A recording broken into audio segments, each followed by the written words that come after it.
সারা রাজ্যের সঙ্গে বিলোনিয়া পৌরসভারও নির্বাচন অনুষ্ঠিত হবে। আমরা লক্ষ্য করেছি এই নির্বাচনকে কেন্দ্র করে বিজেপি ভয় পেয়েছে। আমরা মনে করি বিজেপি ভয় পেয়েছে এই জন্যে যে নমিনেশন জমা দেওয়ার যে মুহূর্ত, সেই মুহূর্ত থেকে আমরা লক্ষ্য করছি যে বিজেপি প্রথমত আক্রমণমুখী। কেন আক্রমণমুখী? সিপিআইএমকে নমিনেশন দেওয়ার সুযোগ দেওয়া যাবে না, যারা প্রার্থী হবে তাদের উপর আক্রমণ নামিয়ে আনা। প্রথম থেকে তাদের উপর বিভিন্নভাবে যারা সম্ভাব্য প্রার্থী হতে পারেন তাদেরকে বিভিন্নভাবে খবর দেওয়া হয়েছে, চাপ দেওয়া হয়েছে। শত কিছুর পরেও গত 27 এবং 28 তারিখ বিলোনিয়া মহকুমায় আমরা 17টি ওয়ার্ডে বামফ্রন্টের পক্ষ থেকে প্রার্থী আমরা প্রতিদ্বন্দ্বিতা করার জন্য মনোনয়নপত্র আমরা জমা দিই। কিন্তু আমরা লক্ষ্য করি যে 28 তারিখ মনোনয়ন জমা দেওয়ার দিন, ওই দিন সন্ধ্যার সময় আমাদের 15 এবং 14 নম্বর ওয়ার্ডের যে প্রার্থী বিকাশ দে এবং তার স্ত্রী শিল্পী দে, তাদের ছোট ভাই দেওয়া তার 1 নং টিলাস্থিত দোকানটি তারা বন্ধ করে দেয় যে না, যেহেতু তারা প্রার্থী দিয়েছে, প্রার্থী প্রত্যাহার না হলে তার দোকান খুলতে পারবে না।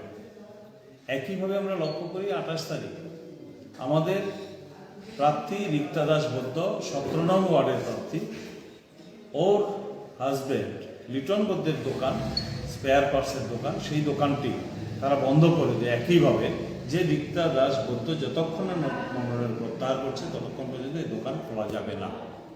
এই বিষয়গুলো আমরা প্রশাসনের কাছে জানাই এবং আমরা অবাকভাবে লক্ষ্য করি প্রশাসনের কাছে জানানোর পরেও 29 তারিখ সন্ধ্যায় আমাদের 5 নং ওয়ার্ডের প্রার্থী ভোলা দাসের বাড়িতে বিজেপির বাইক বাহিনী হাজির হয় এবং তাদের উপস্থিতিতে তার যে তিনটি থাকার ঘর, সে এবং তার ভাই, এই 3টি থাকার ঘরেই তারা আক্রমণ করে, ঘরে ঢুকবার চেষ্টা করে, দরজা জানালা ভাঙবার চেষ্টা করে এবং তার বাউন্ডারি ওয়াল ক্ষতিগ্রস্ত করে। এই সমস্ত বিষয়গুলো প্রশাসনকে আমরা জানাই।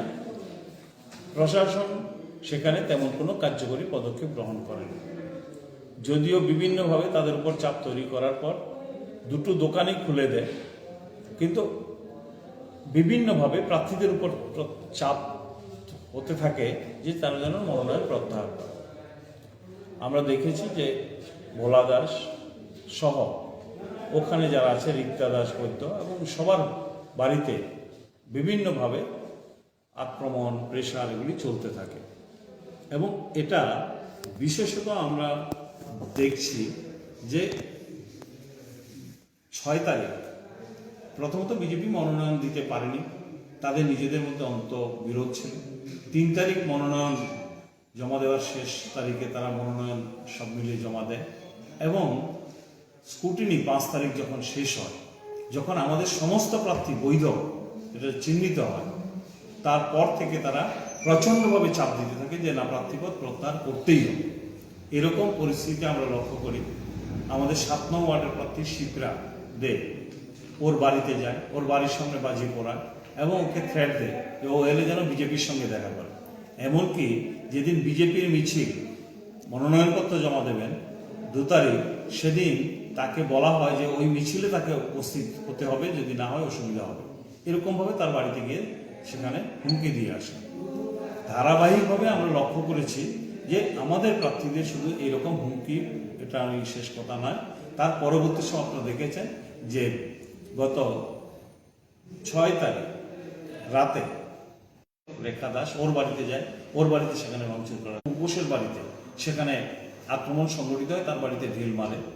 আমাদের 13 নং ওয়ার্ডের প্রার্থী সোমা ঘোষ, তিনি যখন প্রচারে যান তার আগের দিন আমরা লক্ষ্য করলাম যে বিক্রম লোক, যিনি প্রপোজার সোমা ঘোষের, তার বাড়ি ব্যাপকভাবে ভাঙচুর হয়, একটি গাড়ি ভাঙচুর হয়। এবং পরবর্তী দিন আমরা লক্ষ্য করলাম সোমা ঘোষ যখন প্রচারে বেরিয়েছে, সেই প্রচার থেকে বেরিয়ে আসার পথে সেখানে আবার তিনি বিজেপির সমাজবিরোধীদের দ্বারা সেখানে আক্রমণের মুখে পড়েন। এরকম শুধু তা না, আমরা প্রত্যেকটি ওয়ার্ডে দেখেছি আমাদের প্রার্থীরা যখনই প্রচারে যাচ্ছে সেই সময় বিজেপির কিছু লোক মারমুখী বা বিভিন্নভাবে এসে তাদেরকে বাধাপ্রাপ্ত করছে, প্রচারে যেতে পারবে না, বাড়ি বাড়ি দেখা করতে পারবে না এবং কারোর সঙ্গে কথা বলতে পারবে না। এই জন্যই আমি শুরুতে বলেছিলাম বিজেপি ভয় পেয়েছে। মানুষের সঙ্গে বামপন্থীদের সামান্যতম যোগাযোগ বিজেপির ভয়ঙ্কর বিপদ এবং তাদের পরাজয়কে নিশ্চিত করবে।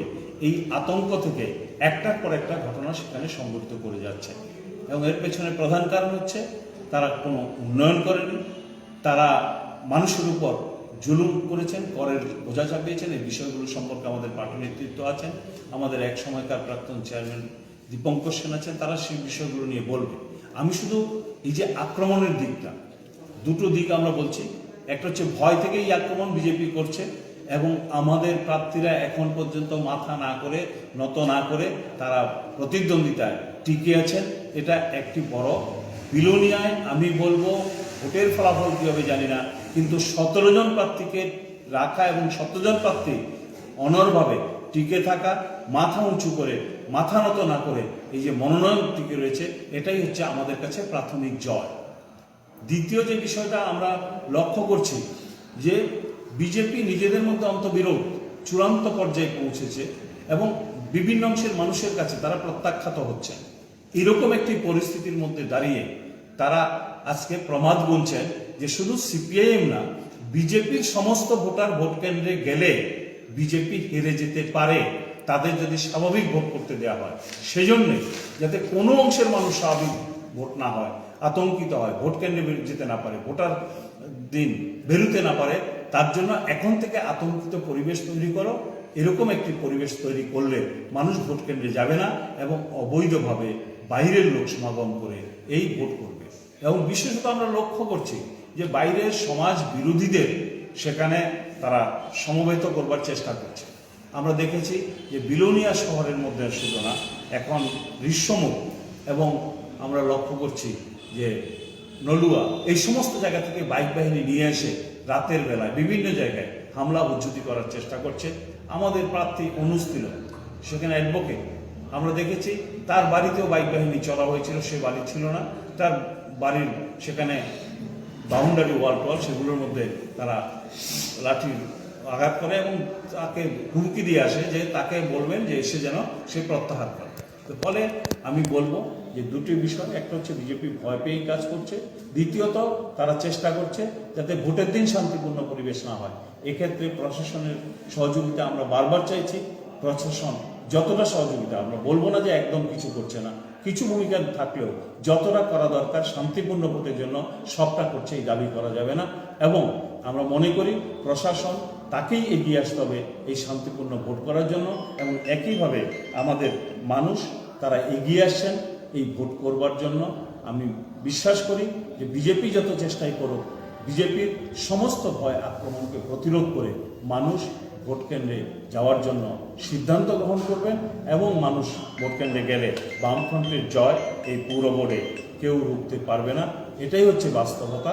এই বিষয়টাই আমরা আপনাদের জানাতে চাইছি এবং প্রশাসনের দৃষ্টি আকর্ষণ করেছি। কিন্তু এখন পর্যন্ত একজন সমাজ বিরোধীর বিরুদ্ধেও কোনো রকম কোনো ব্যবস্থা হয়েছে, একজনও গ্রেপ্তার হয়েছে। এই যে বাইক বাহিনী প্রতিদিন ঘুরছে তাদেরকে কোথাও প্রিভেন্ট করেছে পুলিশ, সেরকম কোনো খবর নেই। এই বিষয়টা যেন অবশ্যই করে প্রশাসন, এই দাবি আমরা করছি এবং মানুষের কাছে আমরা বলছি যে যারা এই কাজ করতে চাইছেন, গণতন্ত্র কেড়ে নিতে চাইছে, ভোটাধিকার কেড়ে নিতে চাইছে, তার বিরুদ্ধে শুধু সিপিআইএম না, সব অংশের মানুষকে ঐক্যবদ্ধভাবে এগিয়ে আসতে হবে এবং উন্নয়নের জন্য অবশ্যই বামফ্রন্টকেই বেছে নিতে হবে। এটাই হচ্ছে আমাদের মূল কথা। বাকি কথাগুলো আমাদের জেলা সম্পাদক এবং দীপঙ্কর সেন বলবেন। আমরা বামফ্রন্টের তরফ থেকে ঐক্যবদ্ধভাবে নির্বাচনে আমরা প্রতিদ্বন্দ্বিতা করছি। আমার কাছে যা মনে হয়েছে যে একটা সরকারের 4 বছর গেছে, এত সকালেই সরকারটা আতঙ্কিত হওয়ার কথা ছিল না। কারণ মানুষের কাছে তার কমিটমেন্ট ছিল, প্রতিশ্রুতি ছিল তারা কি কি কাজ করবে। কিন্তু আমার কাছে যা মনে হয় যে তারা সেই কমিটমেন্ট পূরণ করতে পারেনি বলেই আজকে নির্বাচনকে তারা ভয় পাচ্ছে, জনগণকে তারা সেখানের মধ্যে ভয় পাচ্ছে। বিলোনিয়া শহরের মানুষ এই ধরনের নির্বাচন কিন্তু আগে কখনো দেখেনি। ভোট হয়েছে, দুই পক্ষ প্রতিদ্বন্দ্বিতা করবে, জনগণ যাকে পছন্দ করবে সে বোর্ড গঠন করবে, তারা মানুষের সাথে কাজ করবে। বামফ্রন্ট আমলেও তো বিরোধী পক্ষের ভোট তৈরি হয়েছিল। সাবরুমে বিরোধী পক্ষের ভোট হয়েছিল, অমরপুরে বিরোধী পক্ষের ভোট তৈরি হয়েছিল, আগরতলায় বিরোধী পক্ষের ভোট হয়েছিল, আমবাসাতে বিরোধী পক্ষের ভোট তৈরি হয়েছিল। কোনো অসুবিধা তো হয়নি। সেদিন তো সেই ভোটগুলোকে জোর করে ভেঙেও দেওয়া হয়নি, সেই ভোটগুলো সেখানের মধ্যে কাজ করতে পারেনি, এই কথাও সেখানে দাবি করতে পারবে না। তাহলে পরে আজকে এই ধরনের প্রশ্ন কেন আসছে যে একদলীয় শাসন, একদলীয় চিন্তাভাবনা, এর বাইরে কেউ সেখানে থাকতে পারবে না? শুধু বামফ্রন্ট না, দেখা যাচ্ছে যে তৃণমূল কংগ্রেস তারাও আক্রান্ত হচ্ছে, কংগ্রেস আক্রান্ত হচ্ছে, ত্রিপুরা মথা তাদের শরিক দল আমরা দেখলাম তারা গণঅবস্থান করতে হচ্ছে এই শান্তির বাজারে, যে তাদের প্রার্থী সেখানের মধ্যে দিতে পারছে না। তাহলে এটা কী ভোট? মুখ্যমন্ত্রী কেন এই বিষয়ে কোনো বিবৃতি নেই, কেন ভূমিকা পালন করতে পারছেন না? তাহলে এই ধরনের ভোট করার কি প্রয়োজনীয়তা সেখানে ছিল? নমিনেটেড বডি ক্যাবিনেটের সিদ্ধান্ত নিয়ে বা অ্যাসেম্বলিতে তুলে যে আমরা ভোট করব না, আমরা নমিনেটেড বডি সেখানের মধ্যে করব। প্রথম যখন নোটিফাইড নমিনেটেড বডি ছিল, সেরকম নমিনেটেড বডি করেও তো কাজ করা যেত। আমি মানুষের কাছে সেখানে ভোটে আসব, কিন্তু মানুষের কোনো ভোটাধিকার প্রয়োগ করতে পারবে না, কোনো গণতন্ত্র থাকবে না, এটা কি করে সেখানের মধ্যে আমরা মেনে নিতে পারি? আসল বিষয় হচ্ছে 4 বছর চলে গেছে, মানুষের কাছে কমিটমেন্ট ছিল, একটি কমিটমেন্ট কাজ করতে পারে। আপনার বিলোনিয়া পৌর পরিষদের দিকে তাকান, কোনো জায়গায় একটা ইট গেঁথেছে? আমরা তো অসংখ্য নিদর্শন সেখানের মধ্যে তুলে ধরতে পারবো আমরা উন্নয়ন করেছি। এমন কোনো জায়গা ছিল না, একটা স্কুল, হাট, ঘাট, গ্যালারি, পার্ক থেকে শুরু করে বিলোনিয়া শহরে অজস্র উন্নয়ন হয়েছে। মানুষ তার চোখের সামনে সেগুলো নিদর্শন হিসেবে দাঁড়িয়ে আছে। কিন্তু ওরা বলুক যে আমরা এই 4 বছরের ভেতরে এই কাজটা আমরা সেখানের মধ্যে করতে পেরেছি, এরকম তো কোনো ঘটনা সেখানের মধ্যে তারা দিতে পারছে না, এই ধরনের করতে পারছে না। তো কাজে এই জায়গায় দাঁড়িয়েই হচ্ছে তাদের দুর্বলতা, যে মানুষের জন্য একটি কাজ না করে এখন বড় বড় কথা বলে মানুষ তাদেরকে ভোট দেবে, এটা তারাও বিশ্বাস করতে পারছে না। যে কারণে মানুষের ভোট কীভাবে বাঁকা পথে সেখানের মধ্যে নেওয়া যায়, তার জন্যই আজকে আমরা দেখতে পাচ্ছি এই ধরনের বিষয়। আরে প্রার্থী সে দাঁড়িয়েছে, সে এখন তার নমিনেশন প্রত্যাহার করতে হবে, এটা কোন ধরনের আবদার? প্রার্থী সে বাড়ি বাড়ি যেতে পারবে না প্রচারে, এটা কোন ধরনের আবদার? তাহলে পরে আর ভোটের অর্থটা সেখানের মধ্যে কি? ফ্ল্যাগ লাগাতে পারবে না, ফ্ল্যাক্স লাগাতে পারবে না, পোস্টার লাগাতে পারবে না, তাহলে পরে এই ভোটের কি অর্থ সেখানের মধ্যে থাকতে পারে? আমরা বলছি যে যে কমিটমেন্টগুলো ছিল সেই কমিটমেন্ট কতটুকু কার্যকর করেছে, বড় ভোটগুলো তারা কি কি কাজ করেছে আজকে সেখানে বলুক, সেটা তো বলতে পারছে না তারা। এই কাজগুলো তারা করতে পারেনি বলেই তাদের মধ্যে এই আতঙ্ক যে না মানুষ তাদেরকে ভোট দেবে না। এই জন্যই এখন থেকে মানুষ যাতে ভোটাধিকার প্রয়োগ করতে না পারে, তার জন্য এই ধরনের ঘটনাগুলো সেখানের মধ্যে সংগঠিত করার চেষ্টা তারা সর্বত্র সেখানের মধ্যে করার চেষ্টা করছে। বাকি কয়েকটা দিন সেখানে আছে। আমি বলবো এই বিলোনিয়া শহরের মধ্যে সৌবুদ্ধি সম্পন্ন মানুষ সেখানের মধ্যে আছেন, ব্যবসায়ী, শিক্ষক, সংস্কৃতিপ্রেমী মানুষ, খেলোয়াড়, তারপরে আইনজীবী, তারা আছেন। সবাই প্রতিবাদ করুন যে এই সিস্টেম তো আমরা চাইনি। ভোট তো এটাই শেষ না, আগামী দিনেও ভোট হবে, অতীতেও ভোট হয়েছে। তাহলে পরে এই যদি রেকর্ড হয় একটা ভোটের, তাহলে পরে বিলোনিয়া শহরের ভেতরে যেই পরিবেশটা সেখানে তৈরি হয়েছে আজকে ভোটের, যে সবাই ভোট কেন্দ্রে যায়, ভোট দিয়ে তার পরিবর্তন হয়। বিধানসভায় তো ভোট দিল, আমরা তো এই কেন্দ্রটা আমরা জিতিনি, আমরা তো মেনে নিয়েছি, মানুষ আমাদের ভোট দেয়নি, ঠিক আছে, আমরা মেনে নিয়েছি। আমরা তো কোনো জায়গায় কথা বলিনি, আমরা এই কথা বলিনি যে বিজেপি গাইড জোরে এখানের মধ্যে ক্ষমতা এসছে, এই কথা তো কোনো জায়গায় কোনোদিন স্টেটমেন্ট করে আমরা সেখানের মধ্যে বলিনি এই কথাটা। হ্যাঁ, মানুষ ভোট দেয়নি, ভুল বুঝেছে, মানুষকে ভুল বুঝানো হয়েছিল, মানুষ ভুল বুঝেছে, ভোট দেয়নি আমাদেরকে, আমরা মেনে নিই। তাহলে বিজেপি কেন মেনে নেবে না? যে কারণে মানুষ বিজেপিকে ভোট দেবে না, আজকে সেই জায়গাটা সংশোধন করো, মানুষের জন্য কাজ করো। দেখেছেন একটা নির্বাচনী ইশতেহার দিতে পারে যে আমরা কি কাজ করব, টুপের কাজ কমে গেছে, কাজ করাতে পারছে না। লক্ষ লক্ষ টাকা মুখ্যমন্ত্রী বলছেন সেখানের মধ্যে দিল্লি থেকে আসছে, প্রতিবাদ যাচ্ছেন, কোটি কোটি টাকা সেখানের মধ্যে আসছে। তাহলে পরে সেই টাকাতে কাজ কি? বিলোনিয়া শহরে কোন প্রজেক্টটা কাজ করেছেন? একটা দেখা যে এই কাজটা আমরা করেছি, এই রাস্তাটা নতুনভাবে করেছি, এখানে এই বড় নর্দমাটা আমরা সেখানের মধ্যে করতে পেরেছি, এখানে এই বিল্ডিংটা হয়েছে, এখানে স্কুল ঘরের এই উন্নয়নটা হয়েছে, এখানে এই বাজারের এই উন্নয়নটা সেখানে হয়েছে, এখানে এই মোটর স্ট্যান্ডের এই উন্নয়নটা করেছে। একটা বলুন, একটা নিদর্শন সেখানে দাঁড় করাতে পারবে না। এটাই হচ্ছে আতঙ্ক, এটাই হচ্ছে ভয় মানুষের প্রতি। যেই মিথ্যা কথাগুলো বলেছিল একটা কাজ সেখানের মধ্যে মানুষের জন্য করতে পারেনি। আজকে এই জন্যই হচ্ছে সবচেয়ে বড় আতঙ্ক যে মানুষ তাদের পছন্দ করছে না, তাদের ভোট দিতে চাইছে না। যে কর্মীরা একদিন বিজেপির হয়ে আশ্বস্ত হয়ে রাস্তায় নেমেছিলেন, এখন সেই কর্মী সেখানে পায় না। যেখানে শুনেছেন আমাদের সেক্রেটারি বলেছেন যে সাব ডিভিশনের বিভিন্ন জায়গা থেকে লোক এনে এখানে রাতভর সেখানের মধ্যে তাদের বসিয়ে রেখে রাজ তৈরি করা, কাজ করা, এই কাজগুলো সেখানের মধ্যে করছে। আমি বিনম্রভাবে অনুরোধ করব যে যারা এই ধরনের কাজগুলো সেখানের মধ্যে করছেন, এটা গণতান্ত্রিক পদ্ধতি সেখানের মধ্যে না। মানুষের গণতন্ত্রটাকে মানুষকে ভোগ করতে দিন। সেখানে মানুষ তার ভোটাধিকার মানুষ যাতে প্রয়োগ করতে পারে। গতবারের মতো এই নির্বাচন করবেন না, একজনকে বের করে দেওয়া, প্রার্থীদের কেন্দ্র থেকে তাড়িয়ে দেওয়া, সেখানে আগের দিন ভোটারদের সেখানের মধ্যে সন্ত্রস্ত করা, দরজা সেখানের মধ্যে গিয়ে আঘাত করা, এই কাজগুলো করার মধ্য দিয়ে যে পরিবেশটা তৈরি করার চেষ্টা করছেন, ভোট কিন্তু আরো 1000 বছর ধরে ভোট হবে। কাজে এই গণতান্ত্রিক পরিবেশ মানুষ যাতে পায়, এই জিনিসটা সেখানের মধ্যে আমি বিনম্রভাবে অনুরোধ করব যে ভোটের এই পরিবেশ রক্ষার জন্য প্রশাসন তার যাতে উপযুক্ত ভূমিকা সেখানে নিতে পারে, নির্বাচন কমিশন তার উপযুক্ত ব্যবস্থা যাতে সেখানে নিতে পারে, সবাই যাতে প্রচার করতে পারে, এই কাজটা যাতে করতে পারে। আমার এই আবেদনটাই সেখানের মধ্যে সবার কাছে সেখানের মধ্যে থাকবে। আমরা যে কারণে আপনাদের এখানে ডেকেছিলাম, আমাদের পার্টির নেতারা খুব সুন্দরভাবে সেই বিষয়গুলি এখানে তুলে ধরেছেন।